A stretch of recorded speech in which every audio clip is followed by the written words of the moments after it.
Fiji's original coup leader says he doesn't trust his country's electoral commission to count the votes properly in next month's election, but he still thinks he'll win.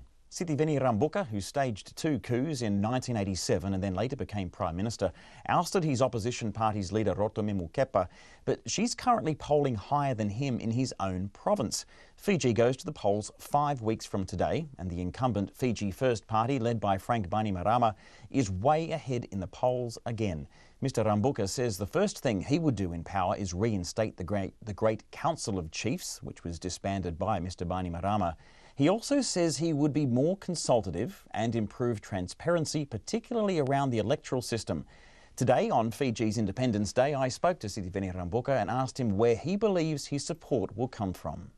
It's coming from my own traditional base of Vakondrove and the people in other areas of Fiji that had supported the SPT party that I led between 1992 and 1999, and which introduced the new but now abrogated Constitution of 1997, which gave Fiji a fair and balanced racial composition of parliament, and also the first Indian Prime Minister of Fiji.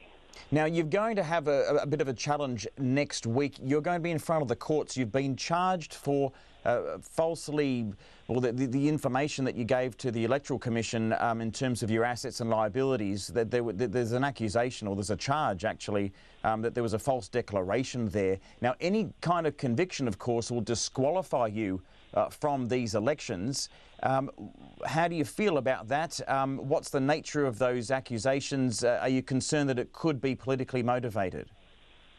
I'm not worried whether they are politically motivated or not. I am being charged, and I'm in court, and I'm not allowed to talk about the charge. It's sub judice, and I will respect that. Okay.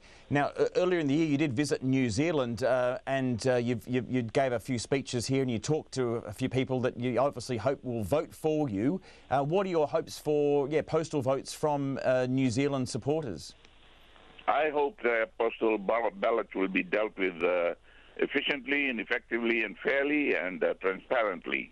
We have some voters there, and I hope their voters are not, their votes are not hijacked, and we call upon the observer group to make sure that postal ballots, as well as those that are polling before the polling day, are protected. It sounds like you have some fear that they might not be protected. You use the word hijacked there. What are your concerns? My concern is that they may not get to the counting table. How so? Can be deliberate delay or interfered with in transit. And what are those fears based on? They're based on the physical capabilities available to those in government rather than those in opposition. So you're saying you don't really trust the Electoral Commission there in Fiji? No, I don't. So how can you be hopeful that you're going to, you sound very optimistic you're going to win Parliament, but you don't even trust the system that's going to count the votes? We tried. We have gone through the process. We've told them we don't trust the system. We have recommended ways of improving those, and they have not been accepted. So we will just have to go along with it, and that's the way the cookie crumbles. And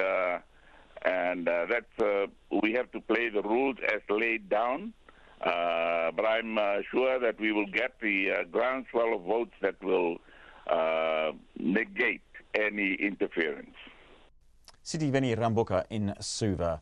The International Observer Group at Fiji's 2014 election visited about a third of the polling stations on election day and reported that it didn't observe any irregularities in counting, but it did see some irregularities in voter registration, pre-polling and postal voting, which partly stemmed from the short preparation time.